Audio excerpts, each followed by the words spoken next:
रियासती director general of police doctor Jitendra का कहना था कि तेलंगाना में साइबर क्राइम में कमी आई है। डीजीपी ने वकाराबाद में सीनियर पुलिस अफसरान के साथ मुख्तलिफ उमूर का जायज़ा लिया। उनका कहना था कि रियासत में गांजे की कोई पैदावार नहीं है, बल्कि इसे दूसरे रियासतों से सप्लाई करते हुए दरामद किया जा रहा है। डीजीपी का कहना था कि गांजा जाली बीज की सप्लाई को रोकने और सड़क हादसा की रोकथाम के लिए खुसूसी इक़दामात किए जा रहे हैं।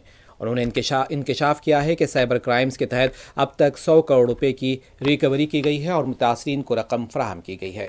उन्होंने कहा कि वो वकाराबाद के रिजॉर्ट्स पर नज़र रख रहे हैं। उन्होंने कहा कि तेलंगाना पुलिस को मुल्क में सरफहरिस्त मुकाम हासिल हुआ है और पुलिस फोर्स को चाहिए कि अवामी एतमाद की बरकरारी के लिए मजीद मेहनत से काम करे। మొన్న కూడా ఒక సింగర్ కేసులో కూడా ఇన్సిడెంట్లో మన యాక్ట్ చేశారు.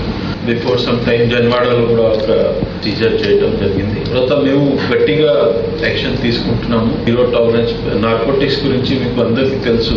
మేము గవర్నమెంట్ ఐడియా ఉంది జీరో టాలరెన్స్. సో మీరు చూస్తే లాస్ట్ 2 years నుంచి మన కేసెస్ కూడా పెంచుతున్నాము. సీజర్ కూడా ఎక్కువ జరుగుతుంది. నంబర్ ఆఫ్ అరెస్ట్ కూడా ఎక్కువ జరుగుతున్నాయి. అదర్ స్టేట్స్ నుంచి కూడా మన వాళ్ళు పోయి ఇది నార్కోటిక్స్ చాలా సీజ్ చేశారు.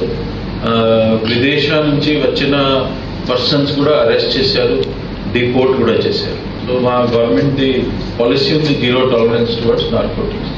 దాని మీద పనిచేస్తుంది.